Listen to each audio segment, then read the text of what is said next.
My name is Adelle Banks. I'm a family solicitor at Hudgell and Partners in Woolwich. I specialise in domestic abuse work. In 2010 we set up a family domestic abuse department, a specialist team dealing with all areas of domestic abuse. Domestic abuse is the mistreatment of one person in an intimate relationship or family setting. From the age of 16 upwards there can be legal intervention to deal with that. Abuse legally is defined as physical abuse. Are you being hit? Financial abuse. Is your money being controlled? Emotional abuse. Are you being made to feel bad or verbally abused?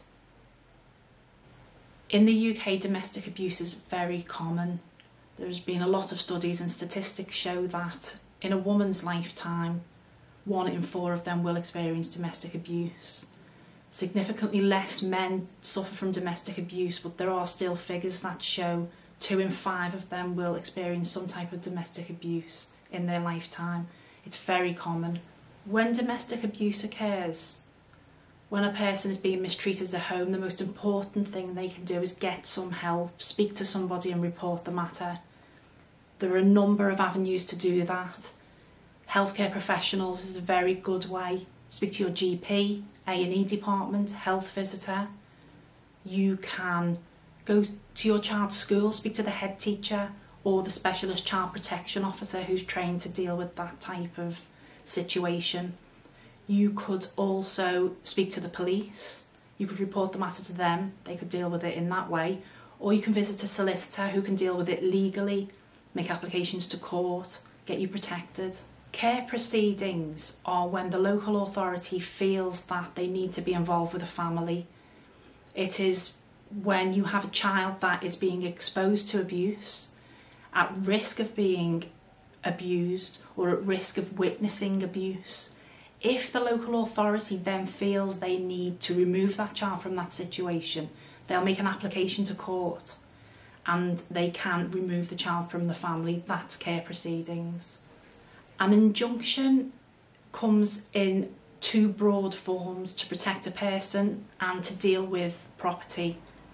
The type of injunction that will protect a person is a non-molestation order, and that is what it says on the tin. It protects you from molestation, being an old-fashioned term for abuse.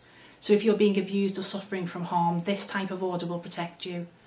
The occupation order is the second type of injunction, and that will deal with the property in an abusive situation, who will live in it and on what terms. If you immediately need protection from harm, then you immediately need to go to court, and the facilities are there for you to go into a solicitor's office, give your instructions and be in court the same day, the next day or several days later. It depends on the facts of the situation. If your situation demands you need protection immediately, you will get it. Most boroughs in London have a one-stop shop, and a one-stop shop is a place in the local community of any borough where several agencies come together. These agencies are agencies that deal with domestic abuse: the police, the housing, solicitor, often support workers. You visit this one location and get all the advice you need in one place at one time to be able to protect yourself and move forward. If I were to give you advice, should you be suffering harm in the home or within your family, it would be speak to somebody, get some help. Lots of agencies can help you: the police, your healthcare professionals, your school, your solicitor. Speak to somebody, get some help. It's quite important to also make some records of what's happening if you can. That would help later on.